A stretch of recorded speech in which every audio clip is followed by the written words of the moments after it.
Oi, meu nome é Letícia Conde e eu gostaria de caminhar e conversar. Eu gostaria que caminhássemos e observássemos a poesia do princípio.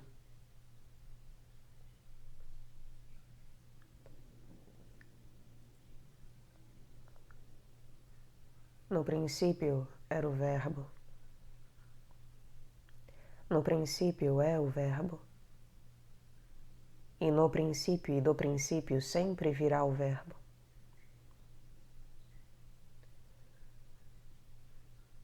O desafio aqui é que é praticamente impossível abarcar em palavras o que seja a poesia do princípio, porque ela basicamente é silêncio, é pausa,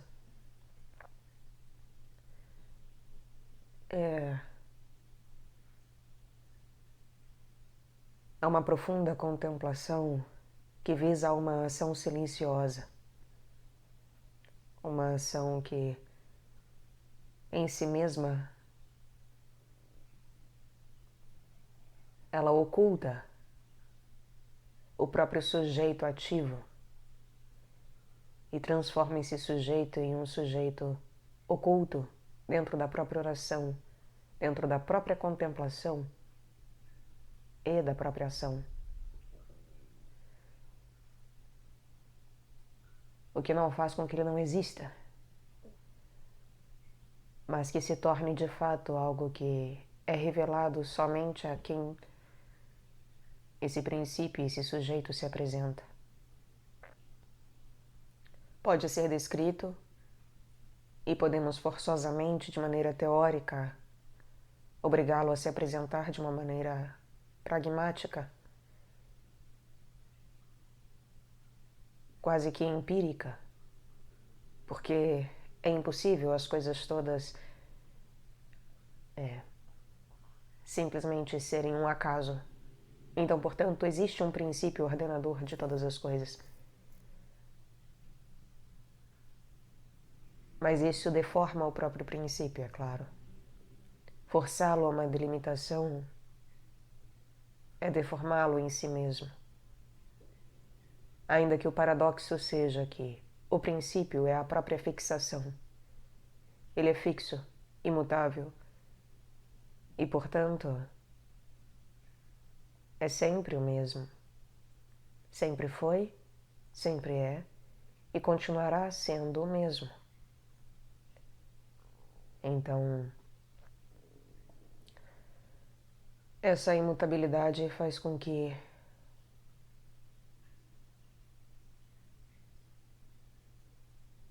o fato do princípio ser algo que revela-se e se esconde ao mesmo tempo, ele seja sempre observado em movimento. E o movimento se liga ao Espírito Santo. E por isso que, para estar junto do Pai, fazer a vontade do Pai, é só através do Espírito Santo, que é enviado pelo Filho, que nos é dado pelo Filho, porque é o Filho que faz a ponte. Porque não é um movimento de uma pura inalação e exalação, inspiração e expiração, sem palavras, sem letras, sem alguma pronúncia desse verbo que faz com que as coisas sejam. Mas, ao contrário, é justamente através do verbo e da verbificação das coisas, e, portanto, das palavras, e não palavras onomatopeicas, né? Ou, enfim, sons etéreos. Não. São letras que formam uma palavra que é clara, claríssima, determinada, que de fato encarna todas as coisas,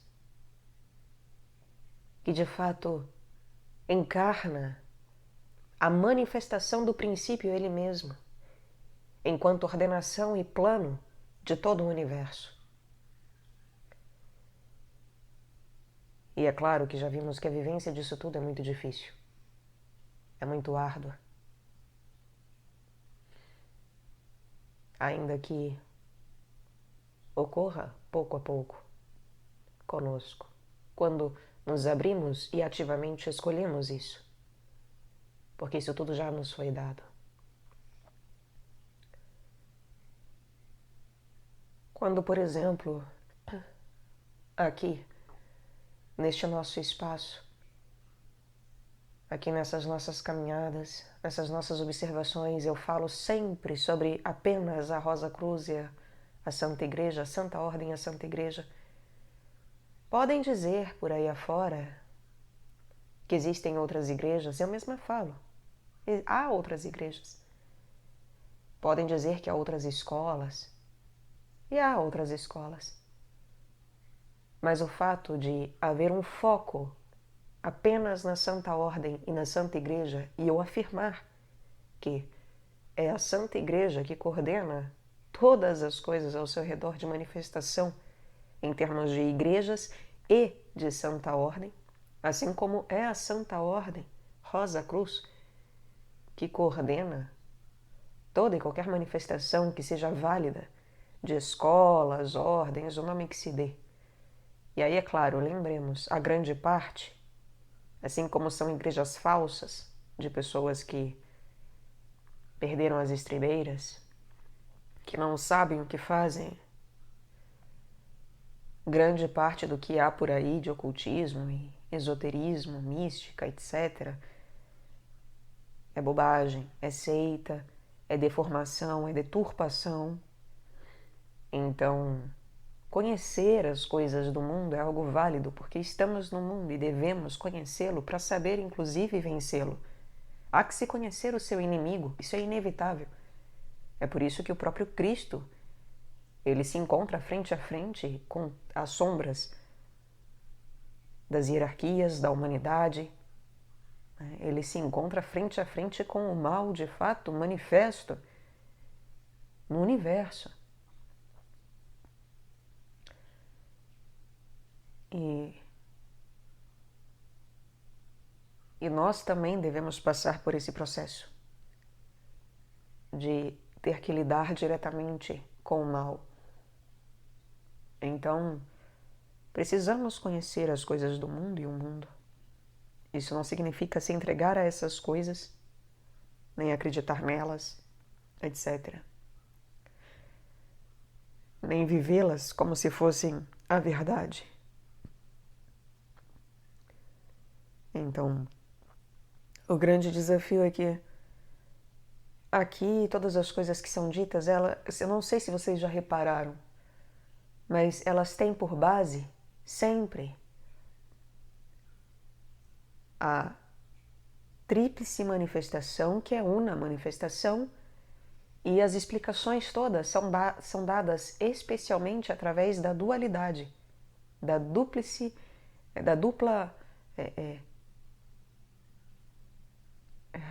do duplo eixo que faz com que o 1 e o 3 estejam em plena atividade. 1 em uma atividade de passividade ativa, que é o Espírito Santo, e Deus Pai em uma atividade passiva, porque há já o descanso. E Cristo é o mediador dessas coisas todas, que manifesta Ele próprio, a própria passividade e atividade de uma só vez,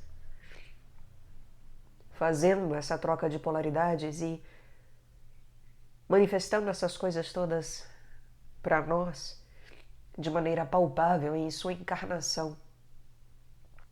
Então essas coisas aqui são vistas principalmente através desses 3 números, o 1, o 2 e o 3. São números base e arquetípicos para todo o resto. Então podemos falar justamente de, por exemplo, o número 7, o número de completude e perfeição, e aí temos um tríplice espírito, tríplice corpo e uma mente fazendo essa conexão, e aí é o número 7, podemos falar do número 9, etc. Mas aqui, o principal, a base para tudo é sempre o trino e o uno. Porque a manifestação de Deus é trina e una. Então, Deus é a base de tudo. Ele é a concentração de todo o resto que seja possível, de toda a perfeição que possa ser percebida.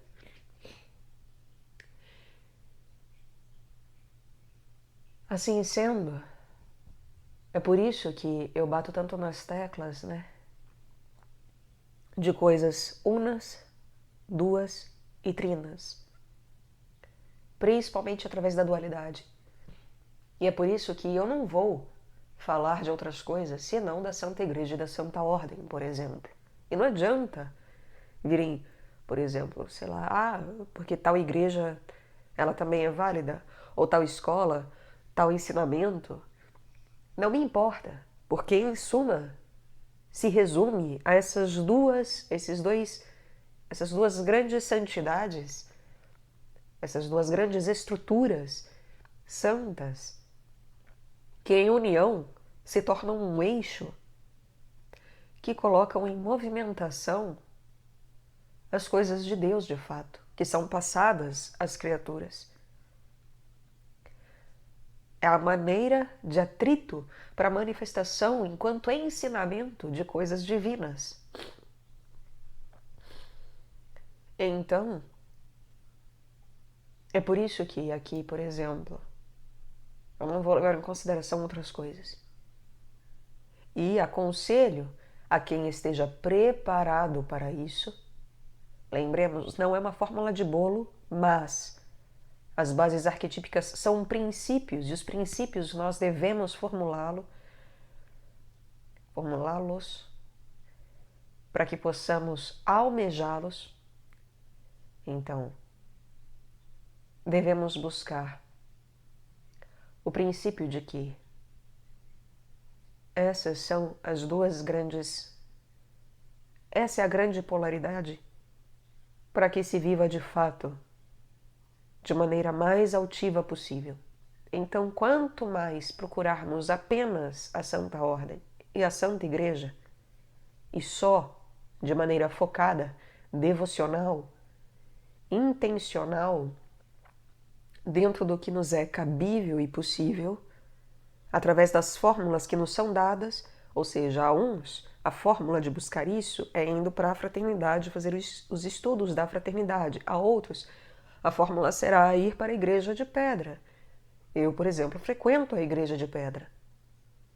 Não há como termos da soberba, inclusive, de achar que eu faço já parte da Rosa Cruz, do catolicismo, nos mundos interiores, suprafísicos, o nome que se dê, e portanto eu não preciso ir na igrejinha de pedra. Precisa sim, precisa sim. Precisa conhecer os ensinamentos concretos que são deixados aqui e conhecer essas sombras, porque mesmo enquanto sombras, primeiro que nem tudo, não são só sombras, né? Então, há a luz também que chega até isso. Então, a gente fala que é um eco, né? Eu falo que é um eco, que é uma sombra, no sentido de que realmente a fonte está em outro lugar. Não dá para acreditar que catolicismo é isso que está dado no mundo. Contudo, o que está dado no mundo tem sim muito da luz daquilo que vem do alto, porque senão não teria condição, né? Seria realmente a perdição completa do ser humano. Então, devemos buscar, através de fórmulas específicas, pessoais e intransferíveis de cada um, as coisas que nos dizem respeito em relação a esse eixo. Essa polaridade maravilhosa em relação à Santa Igreja e Santa Ordem, que se complementam em verdade. E quando então, portanto, nós olhamos para as coisas através do princípio que as rege, daquilo que as ordena, nós podemos inclusive falar, né, de uma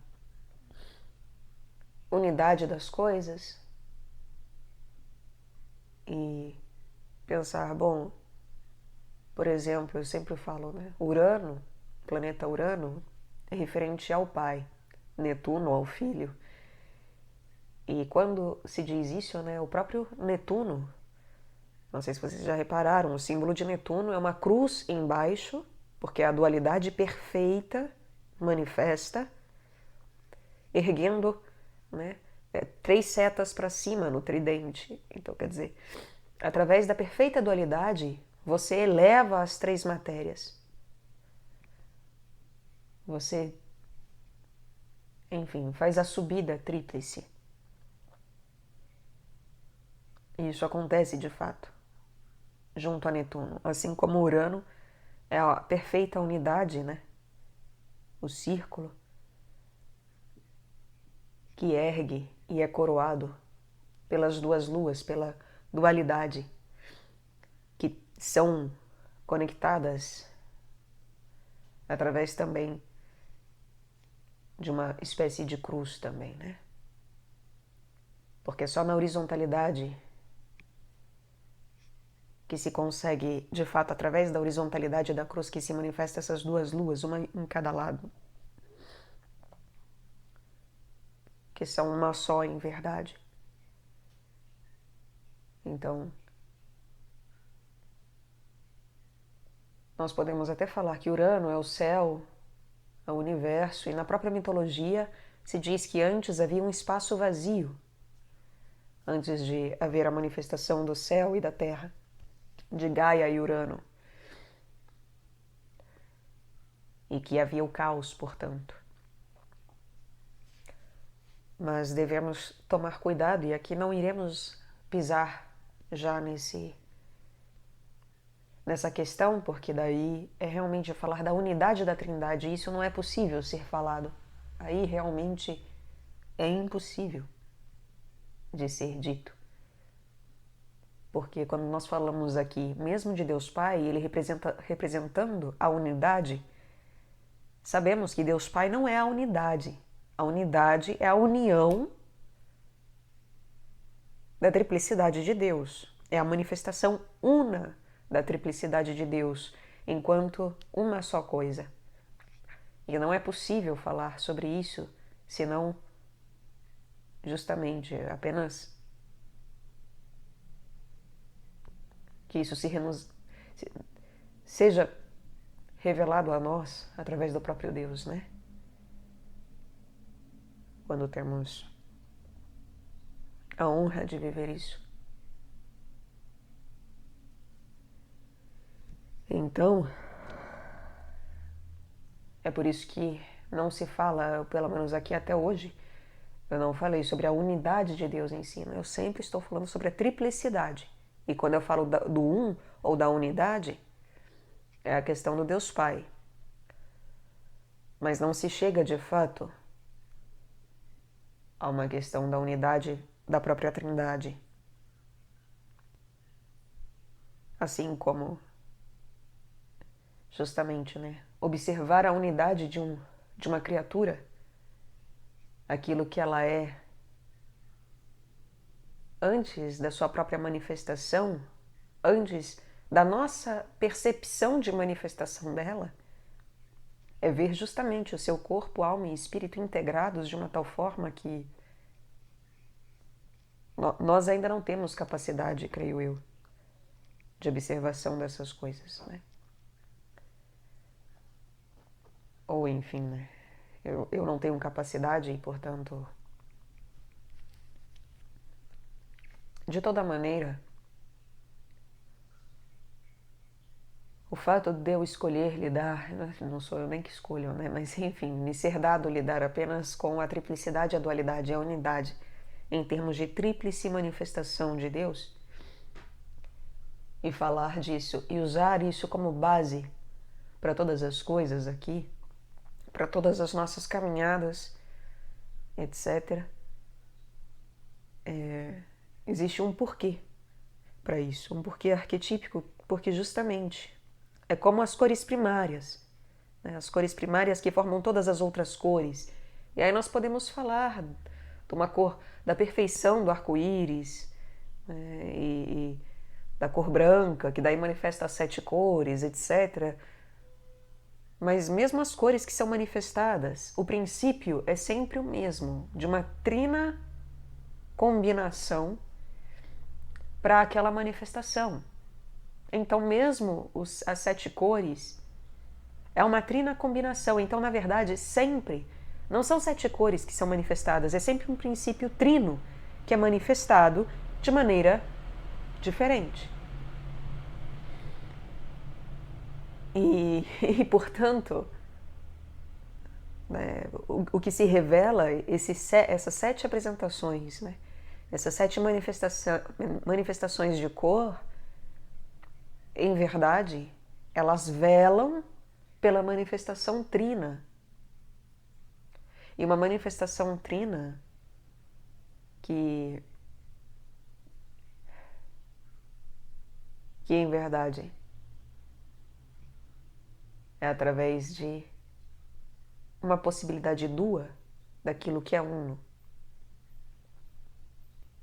Porque é pai e filho, é 1 e 2. O tempo todo impulsa a ação que fazem com que surja esse terceiro, com que surja o Espírito Santo, com que haja movimento. Então, a possibilidade da movimentação e da manifestação do Espírito Santo, que é relativa à própria triplicidade, é porque existe uma dualidade, tanto intrínseca ao número 2, quanto de relação do 1 e do 2, enquanto uma dualidade entre eles mesmos, entre pai e filho,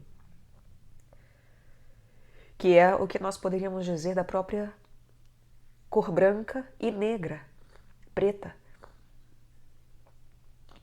daquilo que é luz e sombra. E é claro que temos que ter cuidado aqui, porque é isso, eu estou falando de princípios e de coisas altivas. Quando se fala dessas coisas, o mal ele não está em vigor, ele já foi expulso do nosso mundo. E, portanto, quando eu falo de preto, de algo de sombra, não tem a ver com mal, mas apenas com a necessidade de consciência e inconsciência, com a necessidade de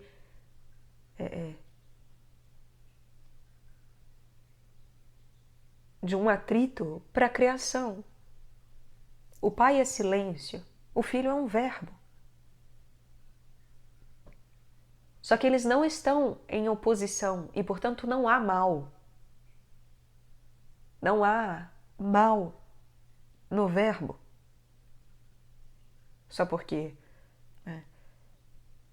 ele é uma sombra frente ao pai. Agora, é claro, o verbo manifesto, a partir da hora que se encarna, o filho se encarna, o que acontece é que ele é a nossa luz, é a luz do mundo. Eu sou a luz do mundo, né? Assim como nós somos a luz do mundo. E ele sendo luz, o pai se torna mistério. Então o pai se torna essa sombra. Agora, é claro, o pai é sempre a onisciência, né? E o filho vai nos revelar a nossa inconsciência. E vai revelar a própria limitação dele frente ao pai, que é inclusive ele não saber o tempo das coisas, ele desejar que o cálice seja afastado, etc. Então, há no próprio princípio crístico uma pequenez perto do princípio que é o pai. Porque o pai é o princípio e o filho só é filho. E só encarna e vive as coisas que vive porque o Pai assim ordena, porque o Pai assim manifesta as coisas, porque o Pai o faz assim, né? Não porque o Filho seja criado, mas é verdadeiramente gerado, consubstancial. Então, quando falamos de princípio, é muito difícil palpabilizar as coisas, porque vejam, é isso. Não é que se relativiza as coisas não são relativas e pode tudo, etc. Não é assim. Não depende do ponto de vista. É só que, verdadeiramente, uma vida crística, cristã, em sua completude, da triplicidade de Deus, ela requer justamente, em primeiro lugar, movimento, que é o Espírito Santo, para nós. É o primeiro fator de encontro, é com o Espírito Santo. E, portanto, requer que entendamos que é isso. Quando eu falo das coisas divinas, se eu falo em relação ao Filho e ao Pai, neles mesmos, né, em separado, então o Pai é a onisciência e o Filho a limitação e inconsciência, a sombra frente à grande luz. É o verbo frente ao silêncio. É aquele que gera ruído, de alguma forma. Mas aí é que está. Não é o ruído, como a gente está acostumado a dizer do ruído de algo que é ruim. Pelo contrário. Mas ele não se diz bom. Bom é o Pai. Porque, de fato, ele não é bom. Ele só é. E sendo, é inclusive justamente através dele que há a abertura para o mal. Por isso que, conhecendo a verdade nos liberta. Porque é verdadeiramente a liberdade. Agora, essa liberdade também vem com a possibilidade de prisão, que é o próprio mal. Porque alguém que escolhe o mal está aprisionando a si mesmo. E por isso que não é essencialmente bom, não se pode dizer que é essencialmente bom, porque a própria lida com Cristo é a possibilidade do mal. É a possibilidade de negação. Então, não é só pelo Espírito Santo que nós temos consciência dos nossos pecados. É principalmente através de Cristo. Antes, né, como se diz, o trabalho de tribo, de raça, o Espírito Santo também estava junto. O tempo todo Deus está junto. Mas qual é a diferença? Está na Bíblia. A partir da hora que Deus encarna, a partir da hora que Ele vem, nós ficamos sabendo do pecado em efetivo. Não é só sabendo de alguns mandamentos que Moisés deu, porque esses são os pecados capitais, né? São os pecados mortais. Mas são relativos aos pecados capitais, né? Os pecados mortais relativos aos 7 pecados capitais. Mas quando Cristo vem encarnado, quando o Verbo é encarnado como Deus homem, Cristo Jesus, manifesto, aí a coisa muda verdadeiramente. Porque passamos a conhecer efetivamente o pecado. E passamos a efetivamente a ter escolhas que se voltam para o campo da ciência. Temos ciência de que pecamos. E por isso que vai se falar na Bíblia, né, que antes não se poderia cobrar dos pecados, né, porque sem conhecer o que era pecado não se pecava, por assim dizer. Se errava um monte, fazia um monte de coisas grotescas, mas não havia como se cobrar individualmente. Queimava lá Sodoma e Gomorra e tal, mas não havia uma cobrança individual.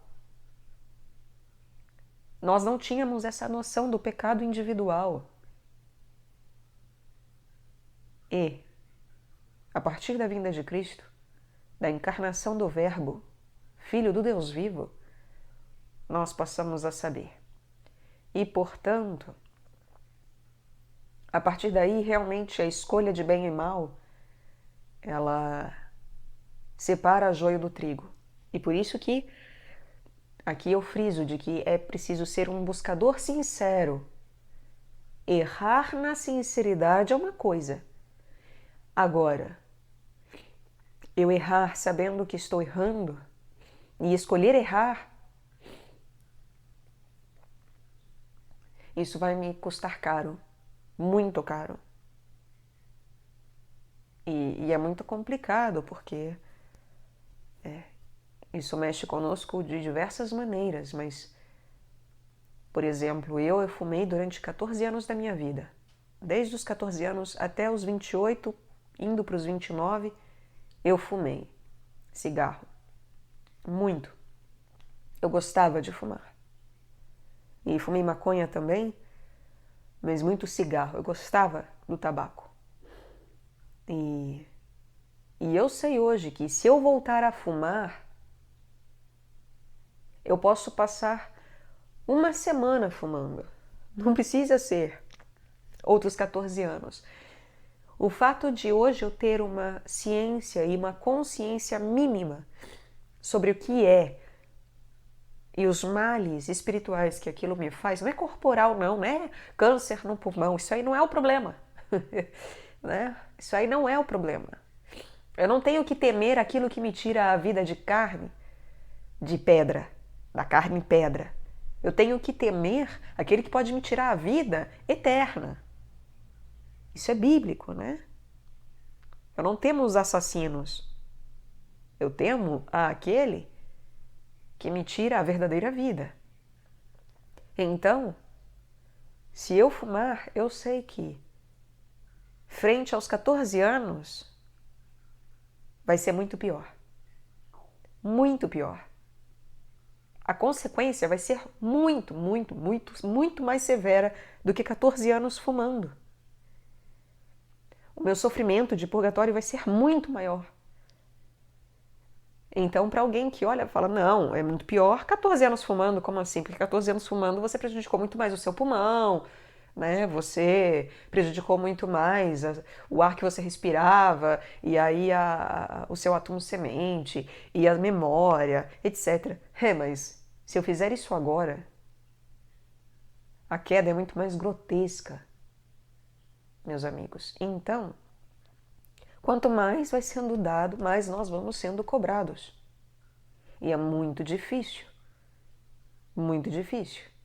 porque caímos, erramos, né? A gente não chega em perfeição, tem que esquecer a ideia de perfeição. Agora, é saber que deve ser um erro genuíno, sincero. Deve-se... É quase como que errar orando, assim. Você tem que... tem que estar pedindo perdão já antes de errar, porque passamos a saber que eu com certeza vou pecar. Então, eu já vou começar a pedir perdão antes, porque...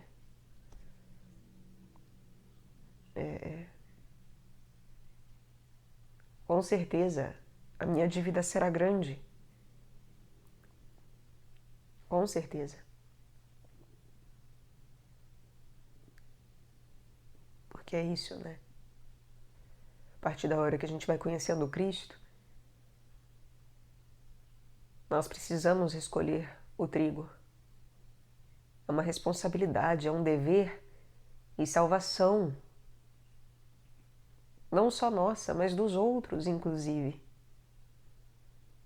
Então, quando a gente erra, nós arrastamos vários também junto ao nosso erro. E assim como quando nos elevamos e acertamos e nos santificamos, somos santificados, né, melhor dizendo, também arrastamos vários conosco, através do nosso exemplo. E Então é muito difícil viver tudo isso, porque é verdadeiramente uma vida de grande atrito, porque Deus, ele fala, não vim trazer a paz, mas a espada, a divisão. Então até na poesia anterior da forma eu me perguntava, não é? Falei que eu andei me perguntando sobre Deus dividir as coisas, e de fato, sim, Deus divide. A si mesmo humilhando-se e também ele traz a divisão. E não só a multiplicação, ele traz a divisão dentro das famílias, dos círculos e convívios, né? E é claro que isso não significa uma briga de violência em termos de se degladiar dentro de casa. Não é sobre isso. Deus não traz esse tipo de violência. Isso é o mal.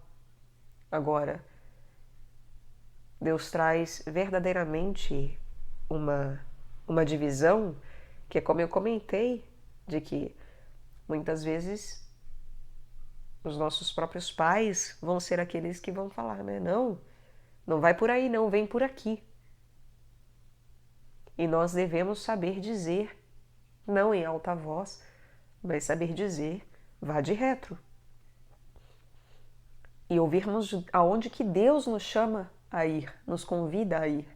E irmos com Deus e não com os nossos pais. E isso causa divisão.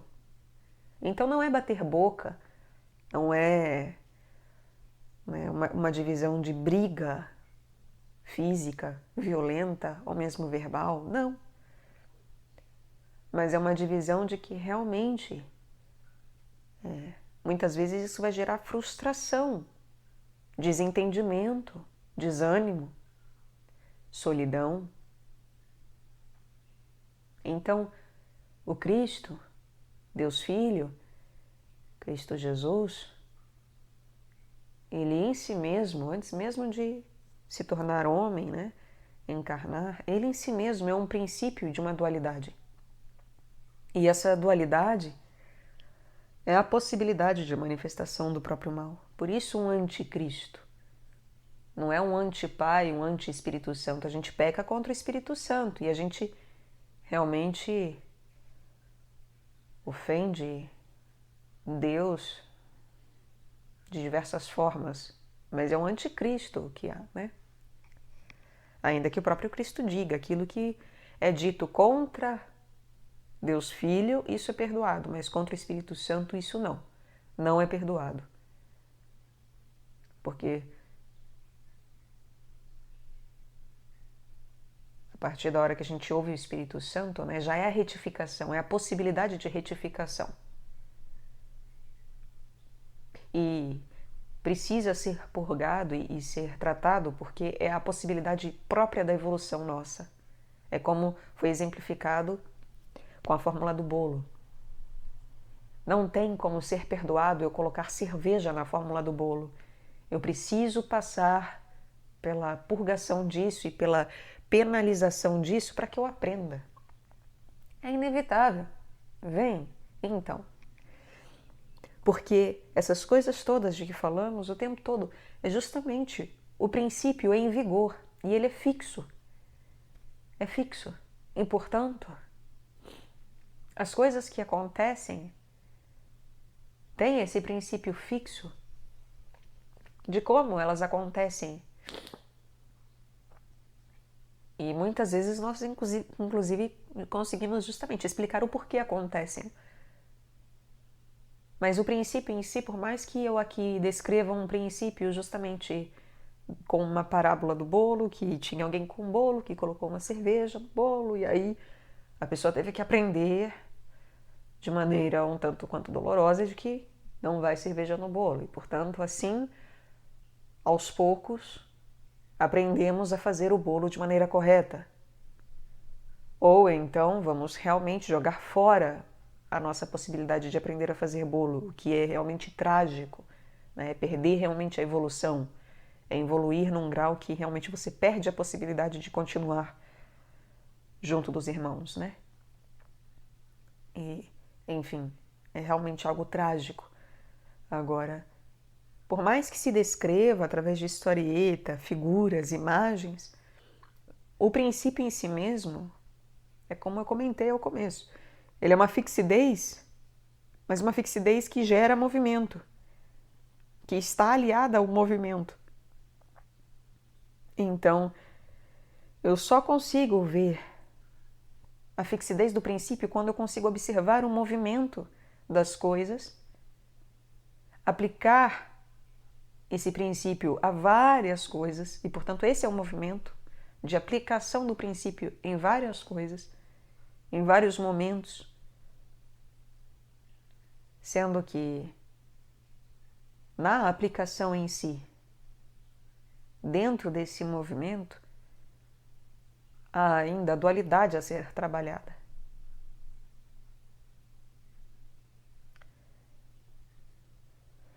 E tudo isso justamente, né, é difícil. Por isso que para falar de Cristo Jesus eu preciso falar do Espírito Santo. Porque para falar de sentar na mesa e comer o bolo, eu preciso falar sobre fazer o bolo. E conhecer o fazer o bolo. E para falar sobre o princípio de multiplicação, repartição desse bolo para a apreensão verdadeira das coisas do Pai, para a vivência de um plano que é superior e para a vivência de uma ordenação, de uma ordem que é superior a qualquer outra ordem e que é uma ordem universal e fixa, estabelecida como justamente princípio e fim das coisas, porque aquilo que é princípio é fim, e Cristo diz de si mesmo, né, que Ele é o alfa e o ômega, o princípio e o fim, porque aquilo que o Pai é, Ele também se torna. E o que Ele é, o Pai também se torna. Em verdade, são um só. São um só.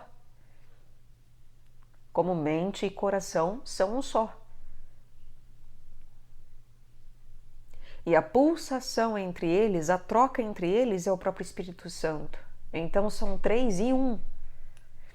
Não é só filho e pai.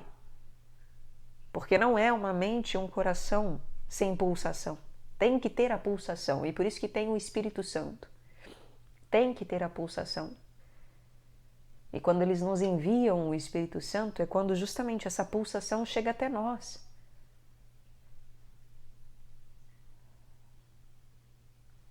E é junto. Porque em Deus, coração e mente são uma só coisa e estão unidos. O amor é pura razão e a razão é puro amor. Por isso que nós podemos expressar a razão como a fixação da cruz, porque a cruz é a duplicidade perfeita, é a manifestação da duplicidade perfeita. Então, a razão é a fixação da cruz por puro amor ao ser.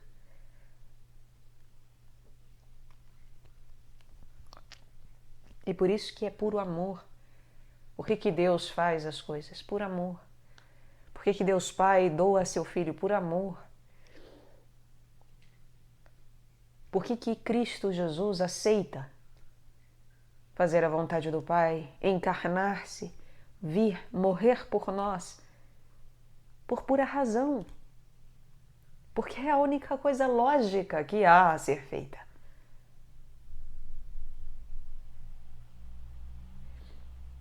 Então,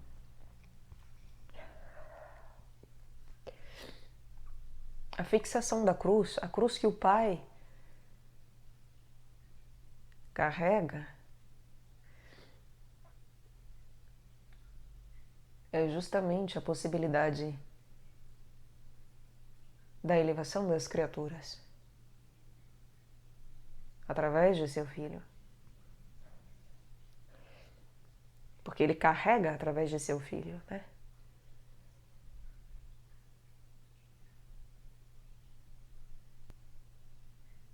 Ele é uma própria fixidez onde nós devemos nos colocar. Por isso que, quanto mais se compreende o princípio de todas as coisas e os princípios que regem as coisas, quanto mais nós compreendemos, não sei se compreender é uma boa palavra, mas quanto mais nós vivemos o princípio e os princípios das coisas, da vida eterna, mais nós nos pregamos nesse princípio como realmente uma imutabilidade na qual nós nos fixamos de uma tal maneira que ela é um ciclo perfeito.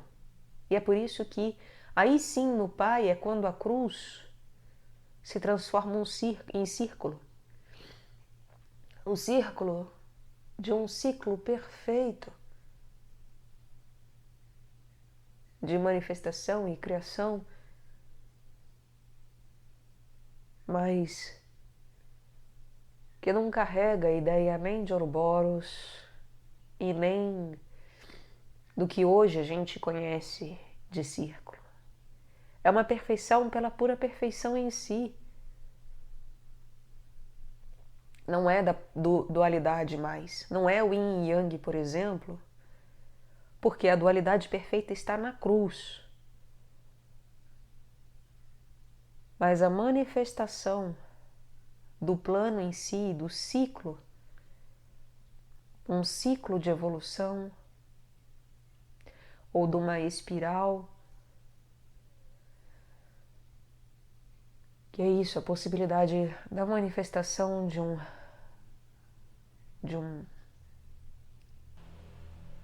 algo perfeito, né? É isso, não tem palavras, é de algo perfeito. A manifestação daquilo que é perfeito é um círculo em si mesmo. E sem começo e sem fim, porque o próprio Pai vai revelar, né? É o princípio que mostra que não tem começo nem fim.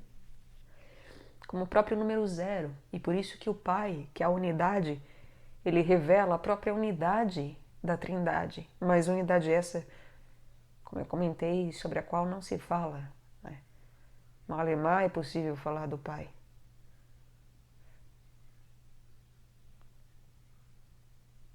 E é por isso que se diz que quanto mais se aproxima de Deus, mais a gente se cala. Mais se ora e medita e contempla e age em silêncio, porque não é o fim da ação. Mas é aquele que sabe quando abrir a boca, porque a boca vai abrir para sair apenas o verbo. É apenas palavra de criação, só. Os apóstolos se tornaram capazes disso. A gente acha que isso não aconteceu ainda? Aconteceu, aconteceu, acontece. Desde que Cristo Jesus veio, ele veio, Deus veio justamente porque chegamos na possibilidade de vivência dessas coisas. Então é raro, mas sim acontece. Os grandes santos fazem isso. Agora, sabe qual é o problema? Por que a gente lê um grande santo, um Santo Agostinho, e acha que a palavra que está no livro, o que ele disse, não cria vida, que é uma letra morta? Porque nós estamos mortos. É por isso. Nós estamos mortos, mas se nós quisermos buscar a vida, então a nossa fé nos salva. E nós vemos que a palavra dele gerou vida no mundo, mudou o mundo. E aí não é uma palavra criadora? Imagina, é óbvio que é. É óbvio, é claro como o dia. Que as palavras de São João da Cruz, Santa Teresa d'Ávila, Santa Teresinha, São Paulo da Cruz, não são palavras de vida? É óbvio que são. Óbvio. E aqui eu tomo a liberdade para citar o querido São Paulo da Cruz, porque a igreja que eu frequento, a paróquia que eu frequento, é relativa aos passionistas. E eu tenho um tremendo amor aos passionistas, porque verdadeiramente é só através da paixão de Cristo que damos passos largos. E bom, ele é da cruz, né? E a minha própria afinidade rosacruciana com a cruz, inegavelmente, me coloca em grande amor com São Paulo da Cruz também. Mas vejam, então, os grandes santos,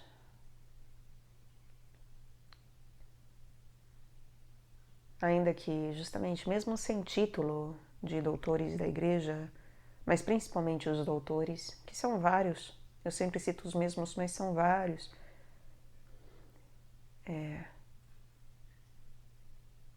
a palavra deles é uma palavra criadora. Isso já acontece. A própria Bíblia, a palavra dos apóstolos, é uma palavra criadora. Eles tinham capacidade disso o tempo todo. O tempo todo, eu digo, uma vez que se aprende e que se vive de fato a vida de Cristo. Nos tornamos um Cristo. E aí se vê que cada vez que abre a boca não é para falar coisas de perfeição. Aí é que está. Deus é perfeito em si mesmo, mas a vivência de Deus não é sobre perfeição. É sobre, inclusive, um Filipe perguntar, né? Senhor, mostra-nos o Pai. Fala, Filipe, como assim? Mostra-nos o Pai. Quem vê a mim vê o Pai o tempo todo. Estais comigo o tempo todo e até agora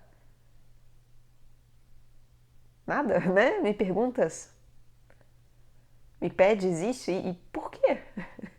Então, assim, mesmo esses erros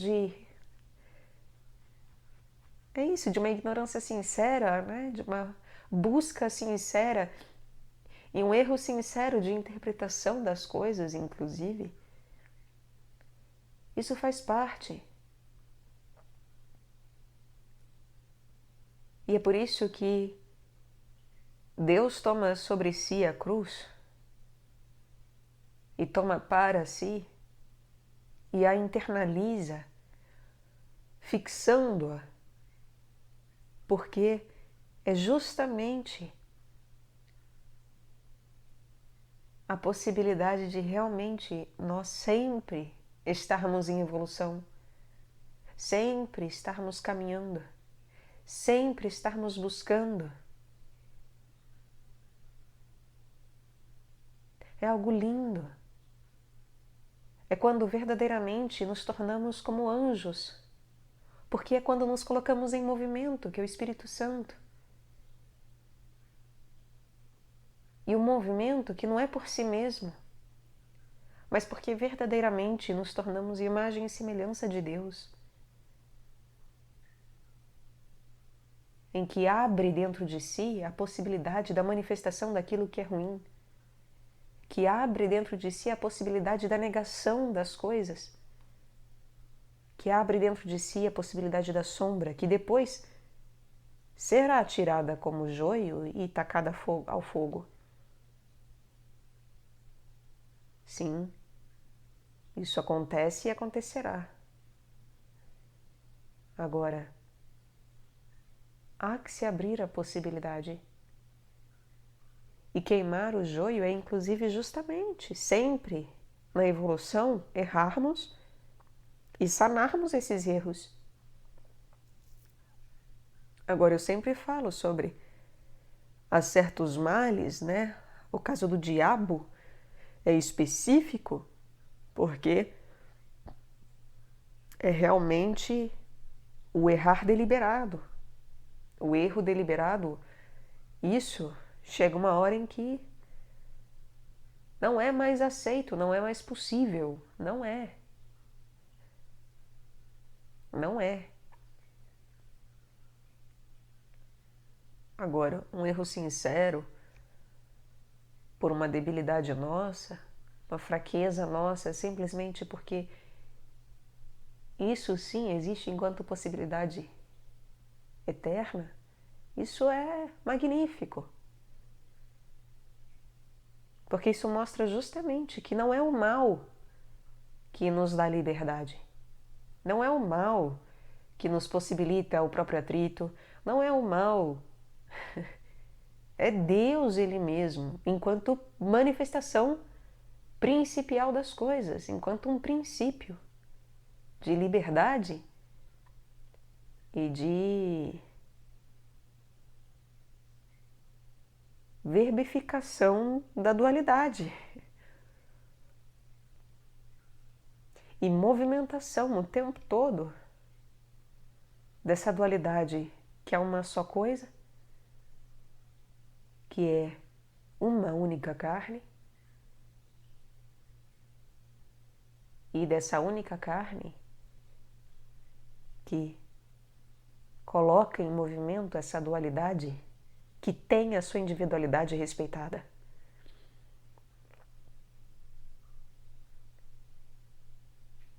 Então, o tempo todo é justamente um movimento cíclico e de vida eterna. E tudo se baseia nisso. Por isso que Deus é o princípio. E por isso que Deus Pai é aquele que ordena todas as coisas, que planeja e ordena todas as coisas. Em primeiro lugar, Deus é caos? Sim, um caos com C maiúsculo em termos de toda a possibilidade de potência e de manifestação.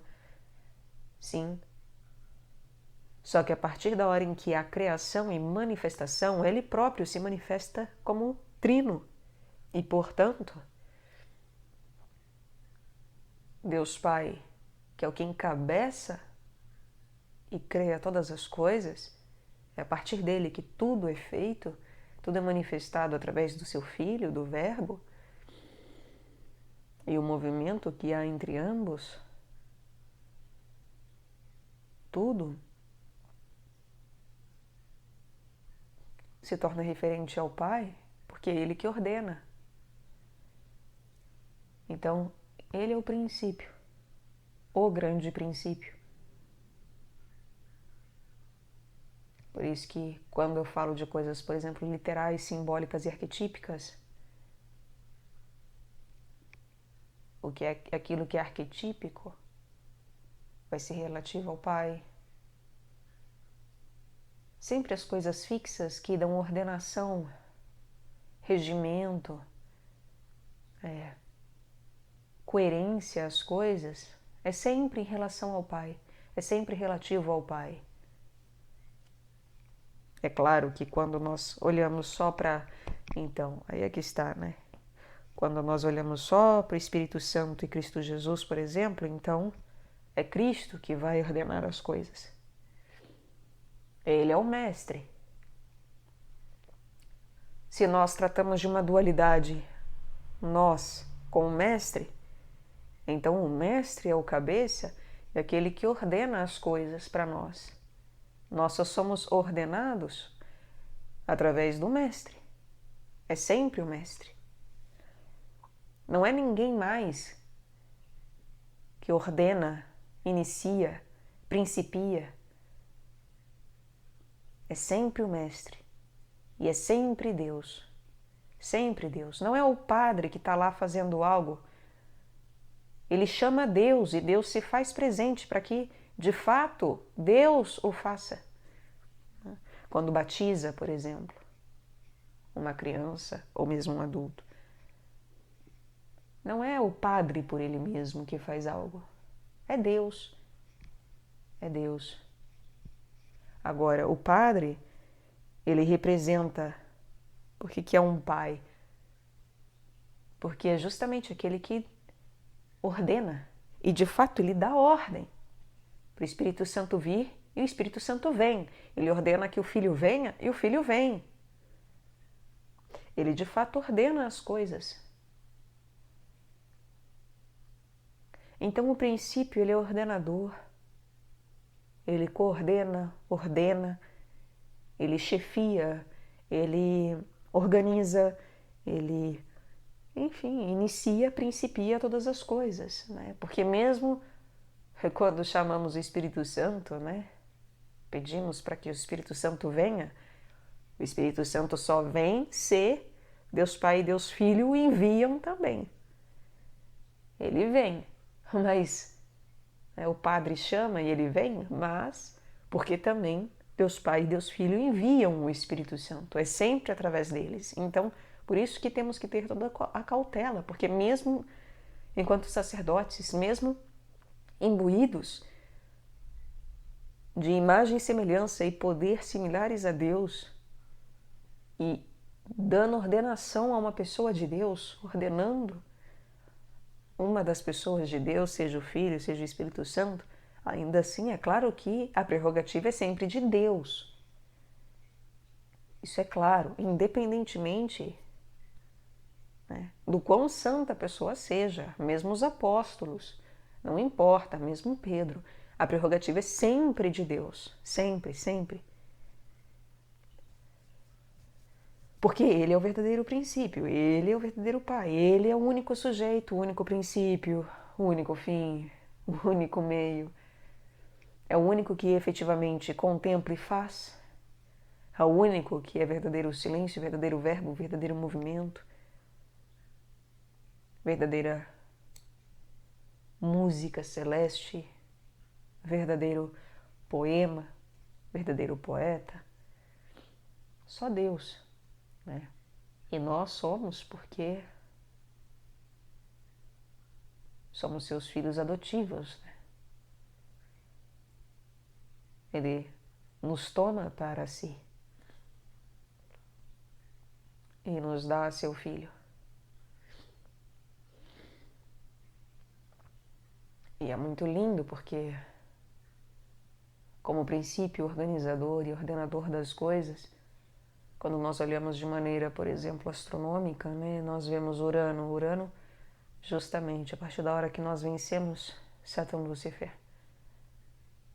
E que há a possibilidade de conversa, justamente de ultrapassar Saturno e ter essa conversa com algo transpessoal, é o Pai que nos unge.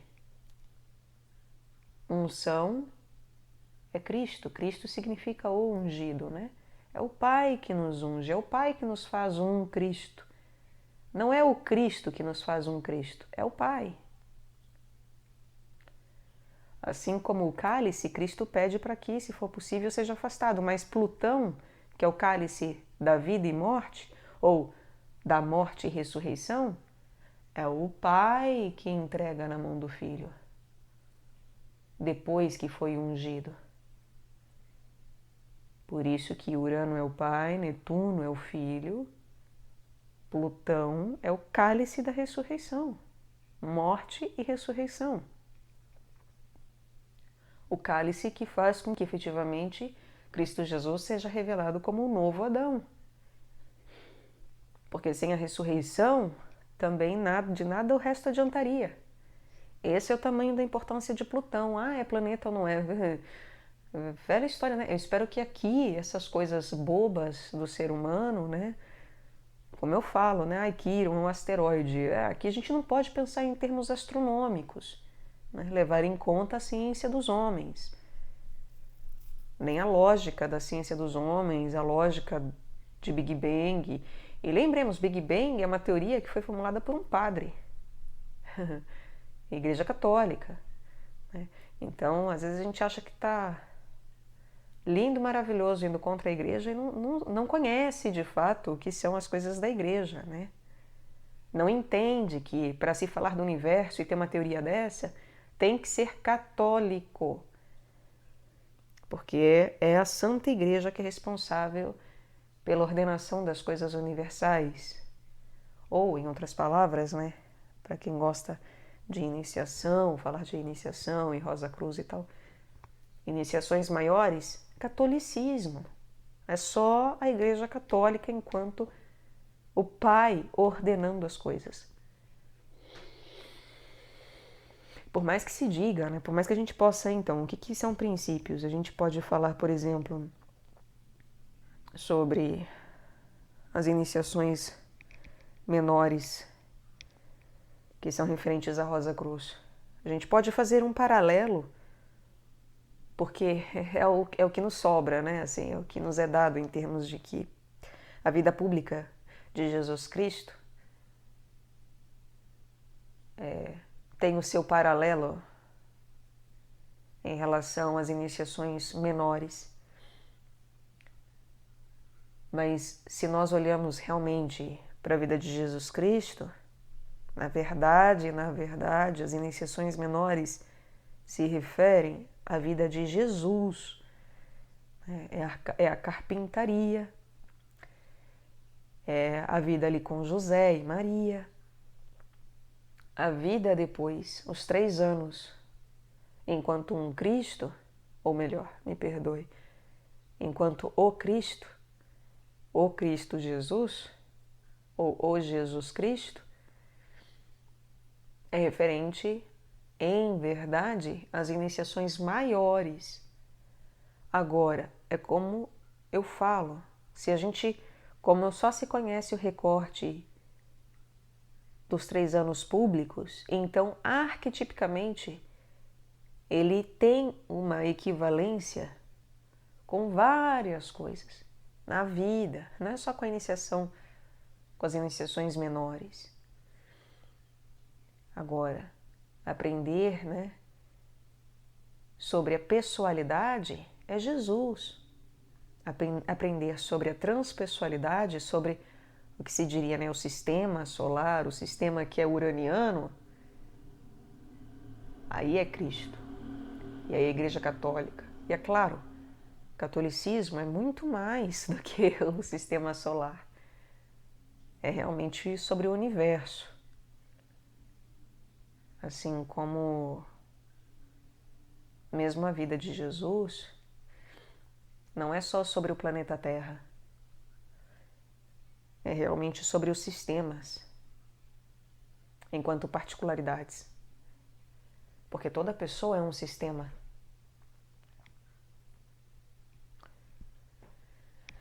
É que o nosso sistema é onde o Pai se manifesta. As coisas do Pai se manifestam. É realmente onde se pessoalizou as coisas do universo. O nosso sistema, assim como o nosso planeta, a nossa galáxia, é onde realmente se pessoaliza as coisas do nosso Deus. E aí por isso que eu digo, não importa o que tem para fora, ET, não ET, planetas outros, tudo isso é bobagem. É bobagem. Tudo o que importa está aqui e agora. O resto se torna cegueira. Porque o resto é consequência. Conhecer coisas outras é consequência e não prioridade. Entende? É claro que as coisas que são de Cristo, elas vão servir para exemplificar as coisas pessoais. E é por isso que as coisas transpessoais são tão perigosas em termos humanos, porque elas exemplificam as coisas pessoais. Se a gente fala em termos da própria igreja, as coisas que são dadas enquanto um bem comum, nós sabemos que é bom praticá-los pessoalmente. É o que todos deveriam buscar. Tornar as coisas católicas, transpessoais, que são bens coletivos, bens comuns, fixos, eternos, inegáveis, em bens pessoais. Porque não é uma questão de fórmula. Porque não matarás não é uma questão de fórmula pessoal apenas. Ah, aquele lá pode matar, mas eu não. E aí vai depender de quem? Não, ninguém pode matar. É não matarás, ninguém vai matar. Ninguém deve matar. É uma fórmula transpessoal, mas que eu preciso vivê-la na pessoalidade. E é claro, a minha forma de viver isso é na pessoalidade. Então, pessoalmente, eu preciso pegar essa fórmula que é transpessoal, que é para todos, e vivê-la na minha pessoalidade. Acontece que é muito difícil fazer isso com tudo aquilo que é católico. É muito difícil. Porque é isso, eu preciso já ter lidado com a minha pessoalidade a ponto de encontrar as minhas próprias sombras pessoais, até de dívidas de outros nascimentos, os meus erros anteriores, eu justamente ter compreendido que não é para colocar prego no bolo, não é para colocar graxa no bolo, nem cerveja no bolo, nem isso, aquilo, né? Eu tenho que conseguir, primeiro, lidar com o fato de que eu erro, e eu errei assim, assim, assim, assim, assim. Só quando eu me torno capaz de ver todos os meus erros claramente é que eu vou poder realmente almejar viver, de fato, fórmulas transpessoais de maneira pessoal. Então, tem fórmulas transpessoais que até podem ser fáceis, como o próprio não matarás, né? As pessoas podem achar que é fácil não matar alguém, mas vai falar sobre não matar animais. Aí já fica um pouco mais difícil. Mas mesmo que a gente encontre pessoas que, né, é um não matarás, e aí a pessoa não mata, não pega a faca e não mata ninguém, mas aí ela o tempo todo se ira contra seu irmão. É aquele vegano que tá lá gritando com todo mundo, odiando todo mundo porque o outro come carne. Quem odeia seu irmão, esse não ama a Deus. Horas. E muitas vezes a gente deseja que o outro morra, né, no lugar do bicho. Ah, era melhor que você morresse e não o bicho. Então por que você não morre você no lugar do bicho? Acha que não tem pessoas que dizem e que pensam isso? E esse não é assassino? É claro que é assassino, entendem? Então, assim, às vezes a gente acha que é muito fácil na pessoalidade, as coisas transpessoais, e não é. Não é fácil. Agora, talvez a gente tenha, de fato, mais afinidade em viver mais tranquilamente certas coisas das fórmulas transpessoais. Contudo, quando nós vamos adquirindo maturidade para justamente viver essas coisas enquanto princípios e entender o princípio regente da vida eterna, entender que aquele cálice que o Pai der, eu vou beber, né? A cruz que o Pai me der, eu vou carregar e vou ser pregado nela. E lembremos, com leveza, com suavidade, com bom ânimo, porque a vida de Cristo é tragédia, mas Deus Pai é comédia. Comédia no sentido de que no céu não tem tragédia. Deus nos espera de maneira misericordiosa e sempre com bom ânimo. É sempre a fé que salva. Não é o xingamento. Não é nem sequer o reconhecimento em si da doença, mas a fé de ser curado daquela doença da qual eu tomei conhecimento. E a fé é uma questão de bom ânimo. É uma questão de bom humor.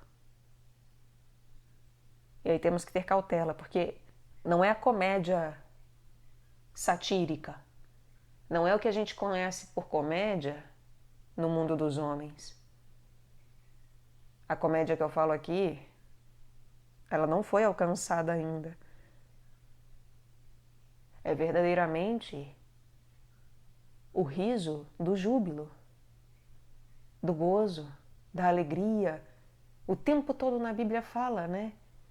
Que no dia do Senhor devemos nos alegrar, pois é o dia do Senhor. Não tem que haver tristeza. A tragédia é proibida no dia do Senhor. E eu amo tragédia. Eu sou suspeita porque eu adoro a tragédia. Porque eu sei o quanto a comédia é difícil. É dificílima. Só que ela parece muito fácil porque aqui no mundo das aparências, nesse mundo deformado, que nós insistimos em viver, ainda que o príncipe dele já tenha sido destronado, o que nós conhecemos como comédia justamente é algo que não é comédia de fato, não a verdadeira comédia, sobre a qual já foi falado aqui, inclusive, da união da água e do ar. É muito lindo, né? Porque é isso, né? Deus vibra o tempo todo. Deus é pura vibração, é uma vibração o tempo todo para a manifestação de todas as coisas, e esse vibrar é como a água. É uma vibração de quietude. Agora, é muito belo que, ao mesmo tempo, é uma fixidez e uma imutabilidade que é como fogo. Você pode mudar a lenha e todas as coisas ao redor, o fogo é sempre o mesmo. Então a vibração do ar, ela é percebida na água, e a água é essa fonte de condução da vibração, da eletricidade e das coisas todas, né? Ela é a perfeita possibilidade de manifestação de todas as coisas, e ao mesmo tempo essa água tem que ser um perfeito fogo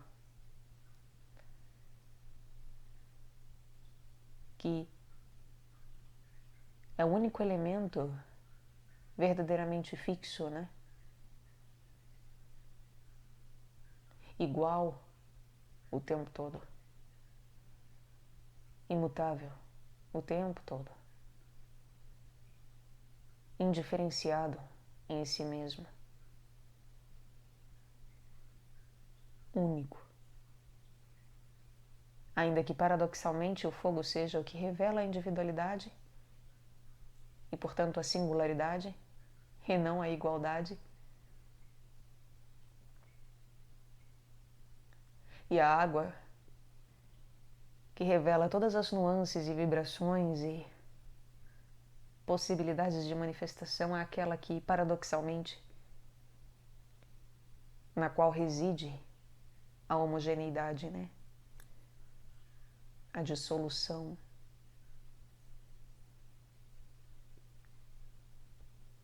Deus é a possibilidade desses princípios, enquanto... Aliás, não é nem possibilidade, é a efetividade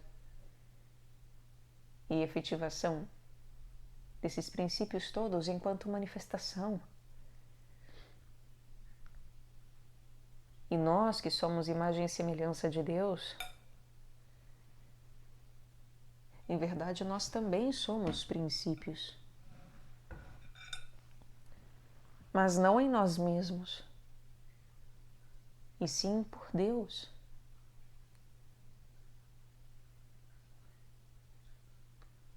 Por isso que é também a vivência de algo paradoxal, que é quando se fala de Cristo, Jesus e Maria, eu falo, eles têm uma correspondência arquetípica perfeita, imaculada, reta, inequívoca. Por quê? Porque, de fato, Cristo Jesus é Deus. E Maria é, de fato, mãe de Deus. São manifestações diretas do princípio divino e da manifestação do princípio divino enquanto criação. Agora, todos nós, todo o resto, nós também somos princípios, também somos arquétipos, mas uns arquétipos, uns princípios que em si mesmo não são, mas só por Deus. E é por isso que a gente não pode se reconhecer nas coisas arquetípicas em termos de grandiosidade e importância, acreditando que não, eu sou Deus.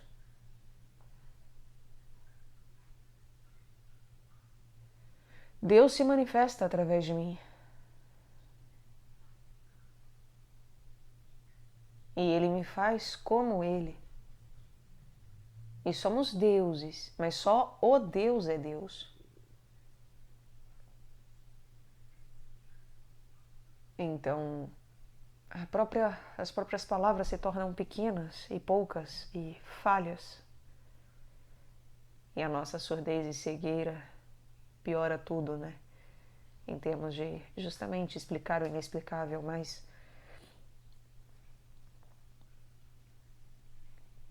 alguém poderia muito bem dizer, por exemplo, não, Maria é só uma mulher, então você está fazendo uma correspondência arquetípica que não existe, que não pode ser feita. Ela é uma manifestação arquetípica, mas ela não é o arquétipo manifestado, assim como, né, Cristo Jesus não é o Deus, é uma representação. É justamente alguém que evoluiu muito e aí, né, Deus está se manifestando através dele, mas não é o Deus encarnado. E aí é que está o grande paradoxo. Se fosse assim, seria muito fácil, na real. Tava fácil, né? Para o nosso coraçãozinho de pedra, então, acreditar. Porque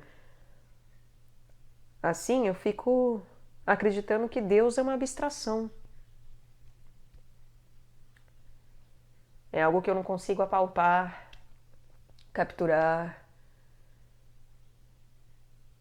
E aí eu fico dependendo da minha subjetividade e vou cair na deliciosa tentação e manifestação do meu psiquismo que vai fazer com que a gente fique acreditando em mil coisas em relação a Deus.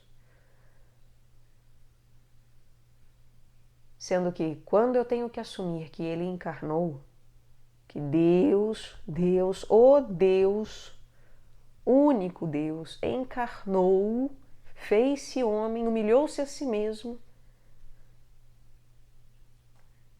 aí eu tenho que assumir que realmente o princípio do universo ordenador fez com que o seu verbo se encarnasse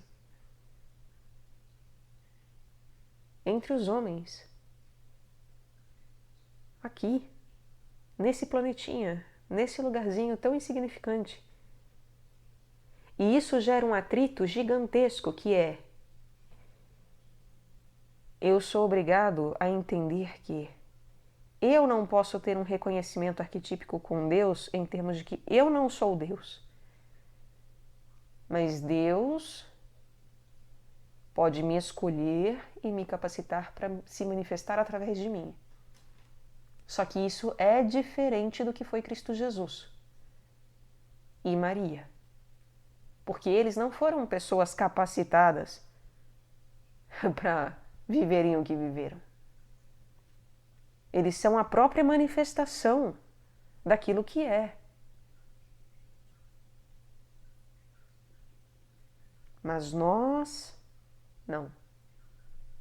Eu não sei se fica claro, eu espero que sim.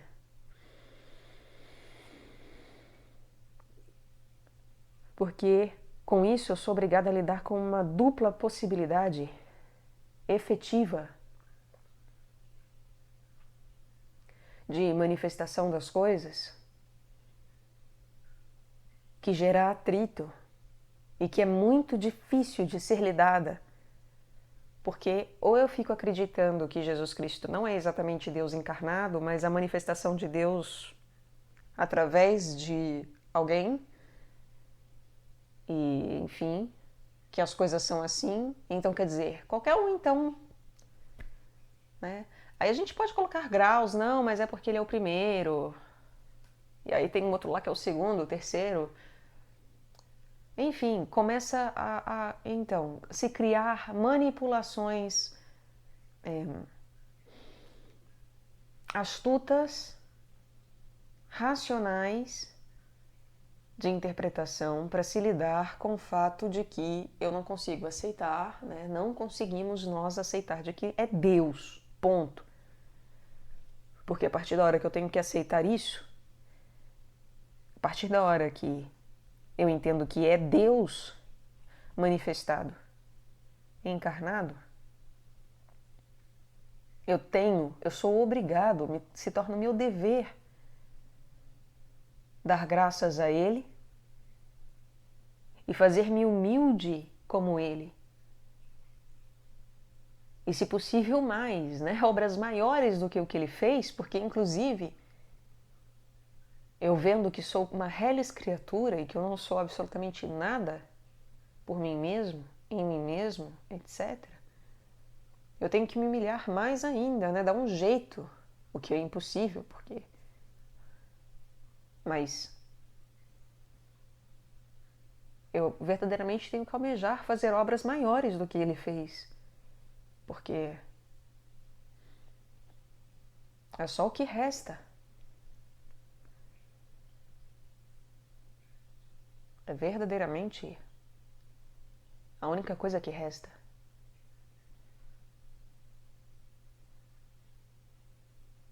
Então, lidar com essa dualidade, com o fato de que nós não podemos nos reconhecer em termos arquetípicos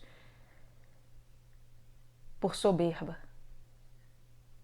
E é por isso que tem que tomar muito cuidado, mesmo os apóstolos, né? Eu falo, não, tem coisas assim, eu sou Sócrates reencarnado, e daí? E daí? O que está fazendo nessa vida de agora? E daí? Eu fui Filipe, eu era um apóstolo. E daí? O que está fazendo agora? Está sabendo cumprir com a santidade? Está sabendo verdadeiramente ajudar na salvação da humanidade? Porque é só isso que interessa, não interessa quem a gente é. Não importa quem eu sou, não importa. A única coisa que importa é verdadeiramente o que estamos fazendo em nome de Deus. Se temos fé e se essa fé está sendo expressada por obras. É só isso que importa. Agora, importa quem Jesus Cristo é. Ele importa. E é por causa dele que importam os apóstolos. É por causa dele que importa Rafael, Gabriel, Miguel ou Micael. É por causa dele. Senão, nenhuma individualidade faz sentido em si mesma, até a angélica. Todos. Não importa a individualidade de nenhum anjo, de nenhuma hierarquia, senão em Cristo Jesus, por causa de Cristo Jesus, porque Ele é.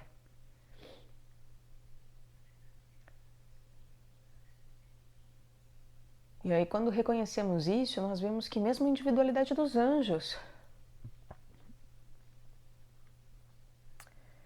mesmo os princípios angélicos, os princípios que nós encarnamos enquanto manifestação em imagem e semelhança a Deus, ainda assim é por Deus. É o amor de Deus que nos une, é Jesus Cristo. que nos une em um só corpo e um só espírito. É o amor de Cristo que nos une verdadeiramente. Porque Ele é amor.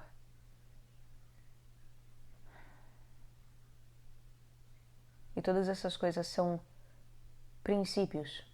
E é por isso que elas são irrevogáveis.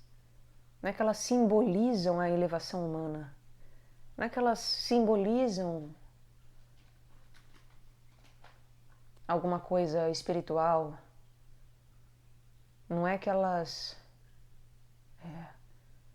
temporariamente representem literariamente alguma coisa.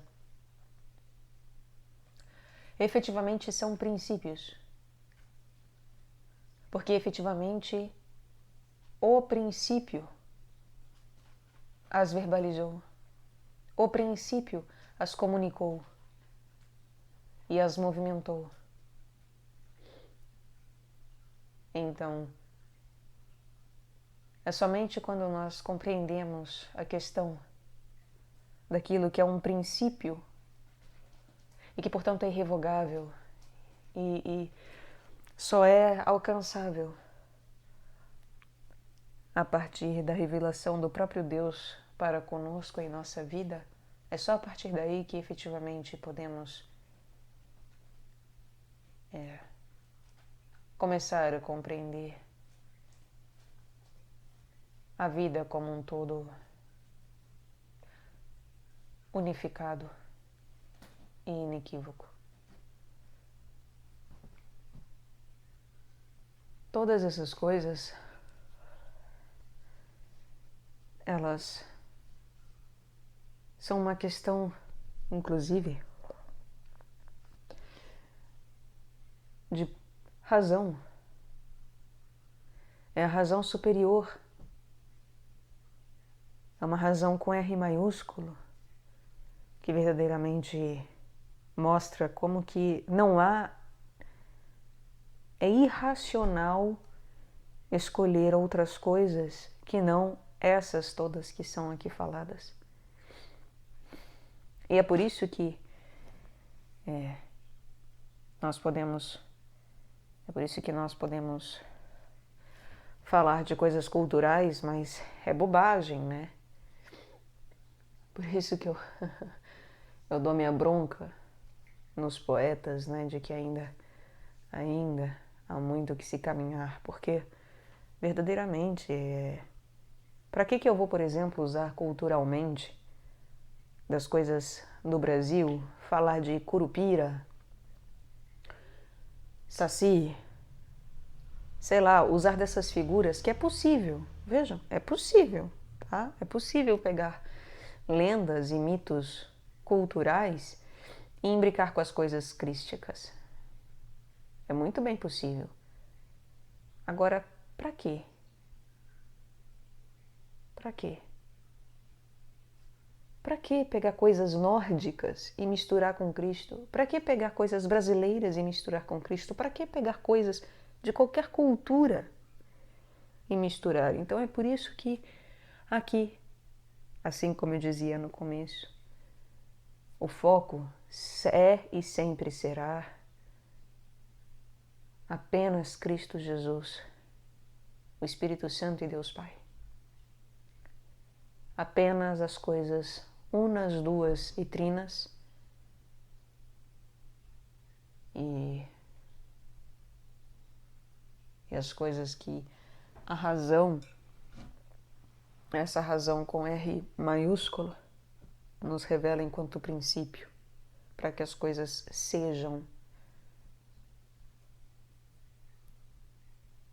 a fixação de uma dualidade de cruz, para que efetivamente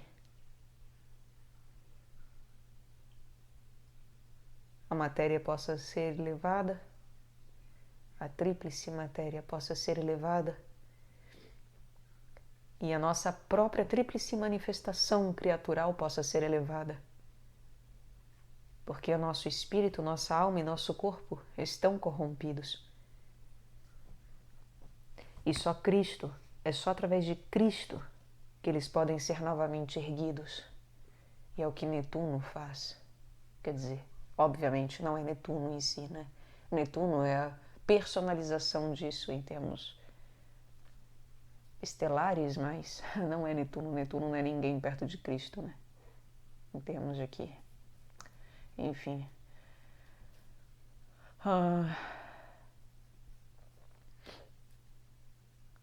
A pureza, ela é um princípio necessário por isso, entendem? Porque se eu for imbricar as coisas para precisar explicar e falar, gera ruído, gera confusão, gera, enfim,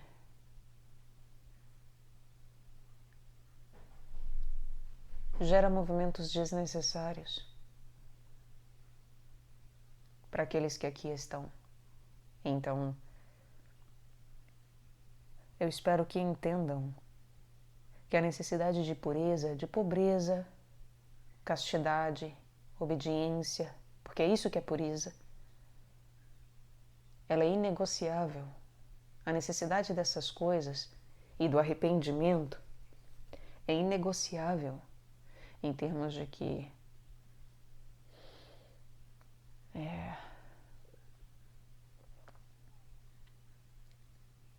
a razão das coisas, a razão de ser, a razão que manifesta o ser das coisas,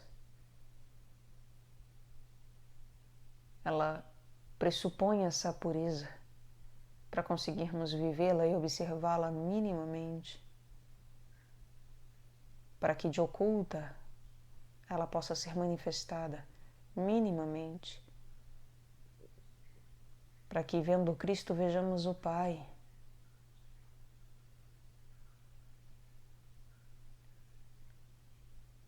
Porque senão nós nos tornaremos irracionais.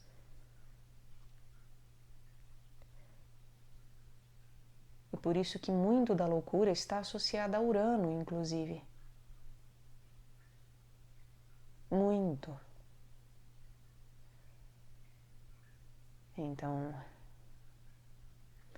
eu falo, né? Ali a tríade ali de Capricórnio, Aquário e Peixes é a tríade da loucura, né? São os três que levam efetivamente a uma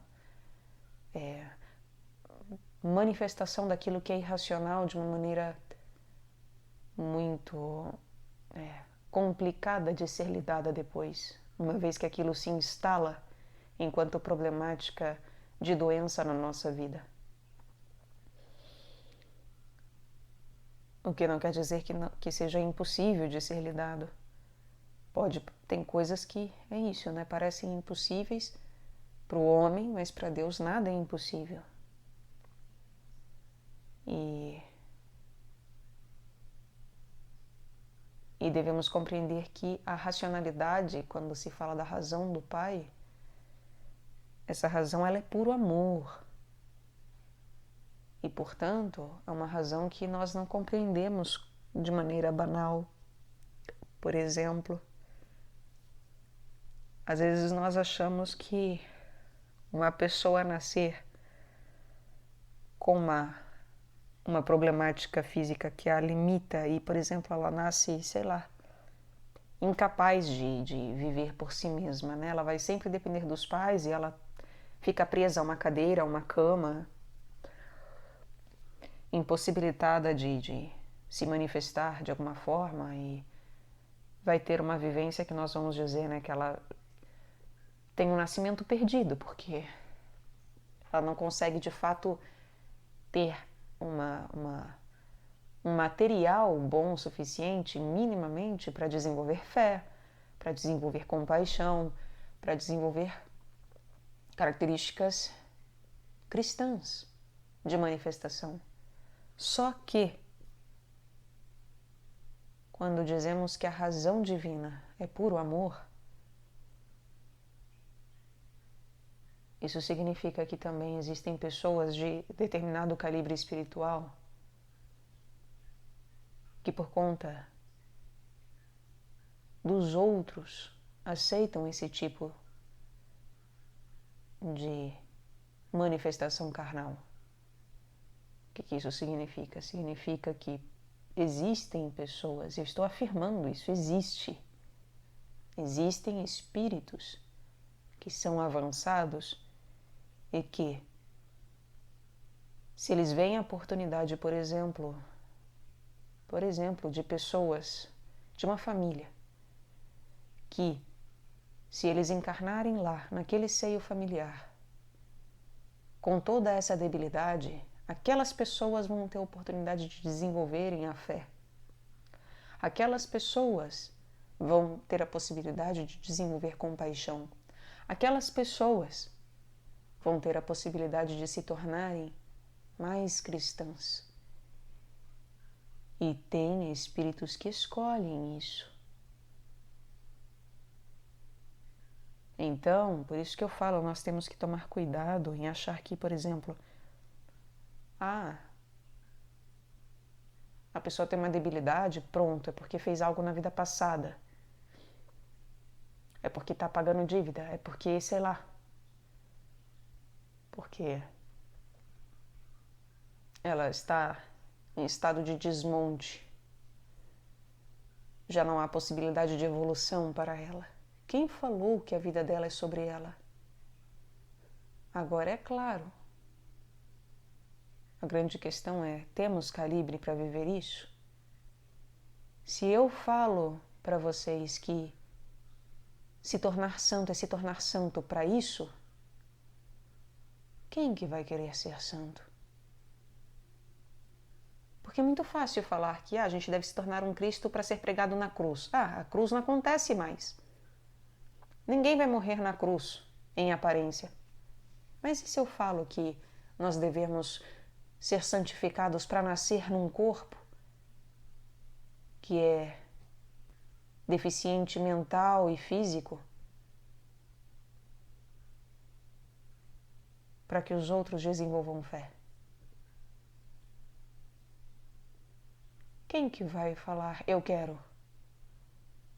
Desejando, com grande vontade, com grande desejo, encarnar num corpo debilitado que os outros vão falar com nojo, que vão falar, mata esse filho, ele não tem que nascer. Lidando com questões dos outros que são as piores possíveis,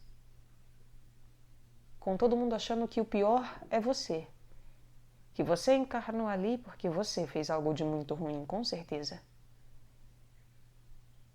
Mas na verdade a única coisa que você santamente revela é que os outros é que são a escória da humanidade, eles mesmos. Por julgarem assim coisas que desconhecem, porque veem com olhos de pedra, olhos cegos, porque são como medusa, transformam em pedra tudo o que vem, tudo o que o seu olhar toca, se torna algo irracional. Porque a verdadeira razão é a santificação. A verdadeira razão é a cruz. A verdadeira razão é a encarnação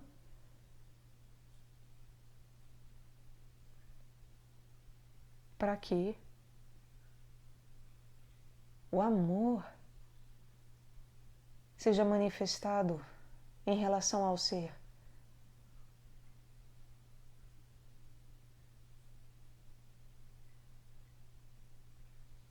E se você vir que alguém pode aprender mais sobre amor e sobre amar, se você encarnar como um filho retardado da pessoa, com retardo violento, você vai aceitar? Está preparado para isso? Consegue ver que essa é a única razão do porquê se tornar mestre num bolo?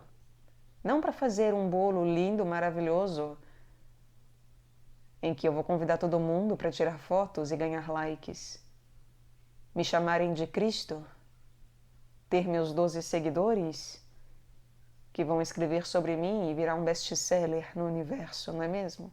Não. É sobre nascer paralítico, sem a fala, preso num corpo, com todo mundo te olhando com um olhar de nojo, asco, dó, pena, mas sabendo e tendo a certeza, a fé, crendo e racionalmente sabendo, porque é uma razão superior de puro amor, sabendo que o puro amor vai realizar um milagre.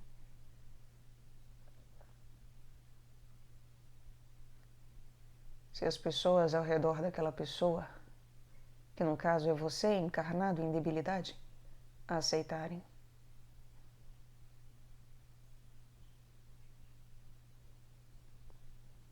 Será que estamos preparados para esse tipo de cruz? Será que estamos preparados para compreender que tem pessoas que são espíritos extremamente elevados, extremamente santos, de maioridade, que encarnam como escória do mundo apenas para que possamos aprender a amá-los? Não por eles mesmos, mas para que encontremos Deus de fato? Será que estamos preparados para entender que isso é o ser pobre no qual Cristo Jesus se encontra?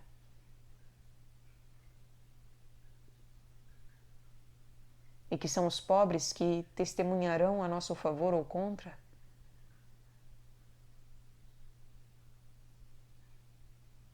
Pobres de si mesmos, a ponto de se fazerem verdadeiramente miseráveis, humilharem-se a si mesmos, tomando a cruz alheia? Será que entendemos o que é isso? O que é viver essa universalidade da dor, do amor e da verdadeira racionalidade? Porque a única razão é essa, viver em função do outro e entender que o Cristo interno e o Cristo externo não vieram e não vêm para si mesmo, para ser o evoluidão, o santo fodão, irmão maior fulano de tal, ou iniciado, mas vem para justamente ser a ralé do mundo, porque, né? O que de bom pode nascer, pode vir lá de Belém? O que de bom vem de Nazaré, Belém?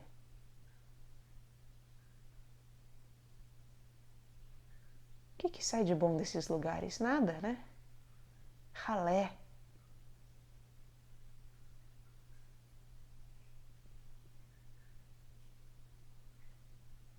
Pescadores? Cobrador de imposto? Que nojo. Gente iletrada? Que não lê a Bíblia, não sabe, não lê a Torá? Não sabe contar? Não sabe guimatria? Não sabe cabalá? Isso aí é que vai ser apóstolo, esse povo? Imagina. Esses que são os escolhidos de Deus? Imagina. Que nojo. Que nojo.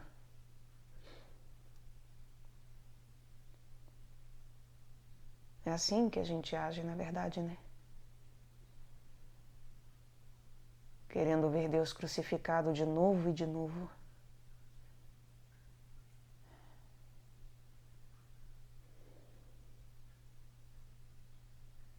E isso é racional por acaso?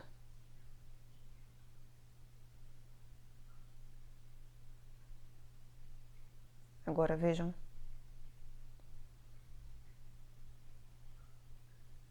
Cristo tomou a cruz de todos nós sobre si, né? Ele toma a cruz, você fala do planeta, ele toma a cruz de todas as criaturas, né, sobre si, de todas as hierarquias sobre si. Todas as hierarquias, toda a criação.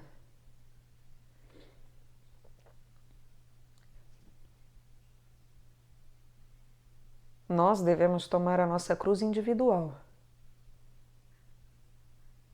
Temos que passar por isso. Agora, quer falar a sério sobre o que é cruz? De maneira universal, transpessoal?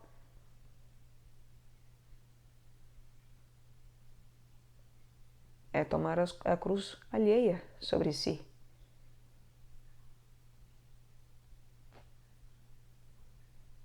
Alheia? Não só daquela família que talvez vá desenvolver fé porque nós cremos, caso venhamos com problemas inimagináveis de grotescos, mas porque inclusive não só aquela família humana desenvolverá fé, mas os próprios anjos verão coisas que não imaginam. Testemunharão de uma fé que nem eles conseguem ter desse tamanho e desse jeito, dessa maneira. Porque só nós temos a capacidade de verdadeiramente agirmos em imagem e semelhança de Deus em relação à cruz. E isso é de uma responsabilidade gigantesca.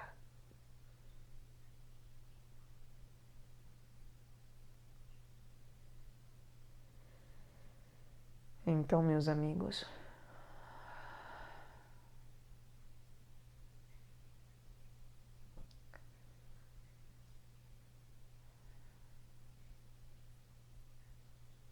me toca parar por aqui no seco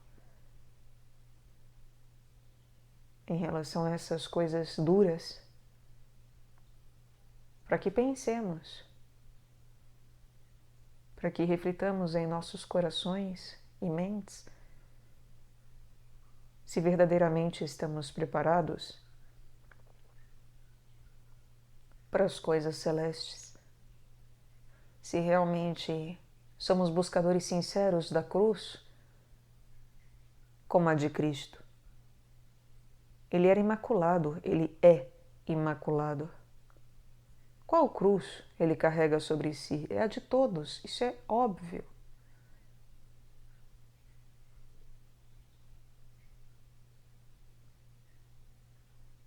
Tomar a própria cruz e segui-lo é só o começo. Esse é o lado pessoal.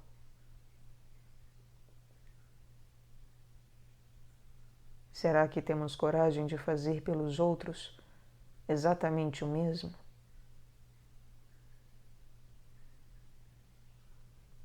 Porque ao nascer deficiente numa família, não significa carregar a cruz deles em termos pessoais. Eles terão que carregar a cruz deles,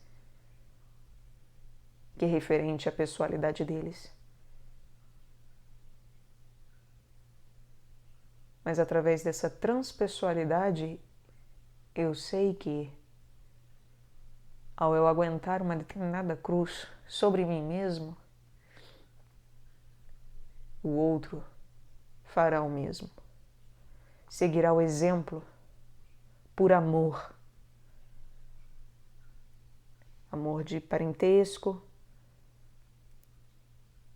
amor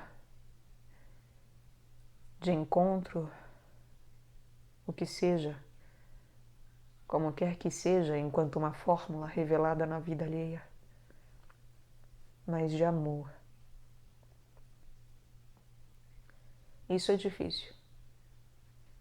E é por isso que devemos ter muito cuidado com o que desejamos, com a interpretação das coisas divinas,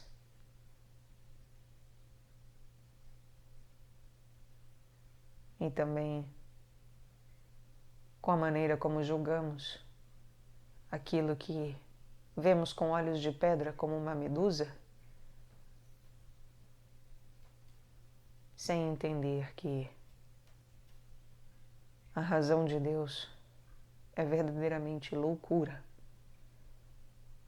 aos olhos pessoais dos homens e inclusive dos anjos.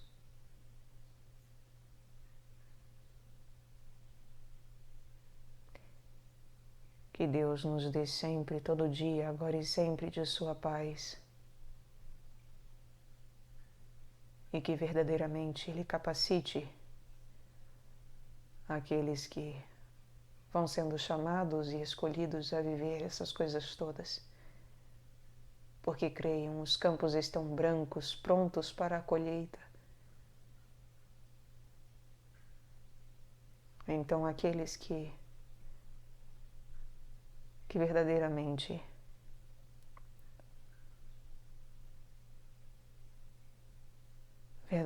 sejam capazes de viver um amor e uma razão do tamanho como as que aqui são colocadas com palavras tão débeis como as minhas, que peçamos a Deus a possibilidade de vivê-la, porque não falta, é enorme a vinha e há muito o que ser feito.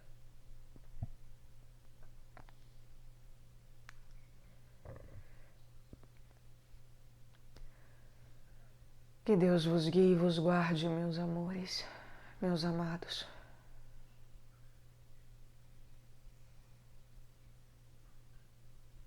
Hoje e sempre.